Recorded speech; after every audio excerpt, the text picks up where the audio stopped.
position before, especially early this year. Got that clutch, Gene. Parang mas pumabor nga raw kay Max Christie yung pagkaka-trade nito sa Dallas. Napakalaking pinto yung binukas ng Dallas Mavericks sa sophomore na to ng LA Lakers. Ibang-iba nga raw talaga yung Max Christie na hawak ngayon nitong si Jason Kidd compared sa Max Christie noon ng LA Lakers. Sa blockbuster trade na nangyari dito kay Luka at AD kasama sa trade package na binigay ng LA Lakers itong si Max Christie dyan. 2 season pa lang yan mga pare ko na nakapaglaro sa Lakers at isa sa mga sophomore player ng purple and yellow jersey at naging second round pick yan at yan din mismo yung naging opportunity niya para makapaglaro dito sa NBA G League at madrap sa NBA.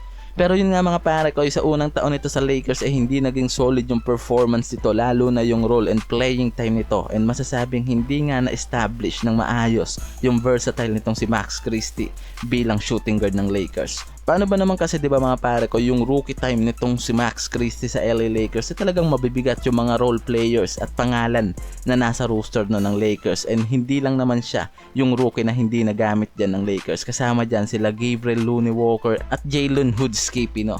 Kaya halos isang season din yung nasayang araw sa player na to. Limited time transitioning sa mga players, isa yan sa mga naging problema ng Lakers sa sistema nila last season. Nang hawak pa nga to ni Darvin Ham na mismong dahilan sa pagtanggal nga sa pwesto nito. Balik tayo kay Max Christie mga pare ko. After na i-trade nga to sa Dallas ngayon, sobrang laki ng naging pagbabago mula sa numbers, skill nito sa game, lalo na yung playing time na binigay sa kanya ng team na yan. Laki ng tiwala na binigay ng Dallas dyan at mas naging magandang araw talaga para kay Christie yung trade na nangyari na yan, dahil bukod sa naging compatible nga at fit ito sa Dallas Mavericks, mas lumabas nga raw yung potential nito as a shooting guard at mas lumitaw yung versatile nga raw nito as a wing defender ng Dallas, at mas naging consistent yung contribution nito mula sa opensa hanggang defensive play ng Dallas Mavericks. Litaw na litaw nga raw ngayon yung malaking improvement nitong si Max Christie after na mapunta dito sa team na yan, and mas lumabas yung full potential nito as a shooting guard. Literal na na-unlock nga raw ng Dallas yung bagong Max Christie ngayon na naglalaro, at mismo nga raw na nakita natin yung malaking pagkakaiba kung paano magpagana ng player itong si Jason Kidd sa Dallas Mavericks, na mismong hindi nga raw nagawa nitong Lakers noon sa mga rookie nila. Isipin mo sa LA Lakers mga pare ko na may 175 games itong si Christie, pero meron lang tong 8.5 points per game. Yan lang yung na-contribute nito sa first year niya compared ngayon sa numbers niya na binibigay sa team ng Dallas, dahil sa 7 games nito after ng trade nag-average yan agad ng 17 points, 5.2 rebounds, 3.2 assists kasama yung 0.8 steal per game while shooting 50.9% from the field and 54.5% from downtown. Kaya sobrang laking araw ng difference ng laro at numbers ngayon nitong si Max Christie. Mas naging consistent yung shooting nito, and of course yung scoring nito ngayon sa Dallas Mavericks. Lumitaw rin dyan mga pare ko yung pagiging wing defender nga raw ng shooting guard na to.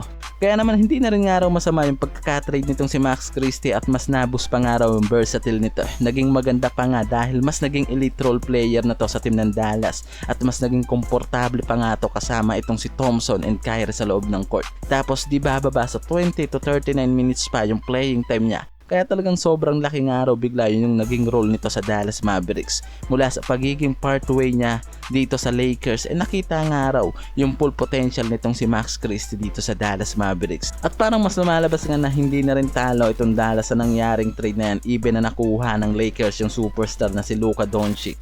Panigurado nga raw na sa pagbabalik nitong si AD sa injury mas magiging maganda na yung run nitong Dallas pagdating sa mga frontcourt nila. At ngayon nga nagkaroon pa sila ng panibagong elite scorer na maaasahan na nitong Dallas ngayon. And paalala ko lang sa inyo mga pare ko na isang shooting guard itong si Max Christie, kaya malaki yung magiging parte nito pagdating sa mga outside shot at scoring nitong Dallas ngayon. At yung pagiging wingman defender nito, paniguradong mas maaasahan pa nga raw lalo ng Dallas yung versatile nitong si Max Christie. Malayo pa nga raw panigurado mga pare ko yung mararating nito, and mas lumiliwanag palalo yung magandang future nito sa Dallas Mavericks, di ba?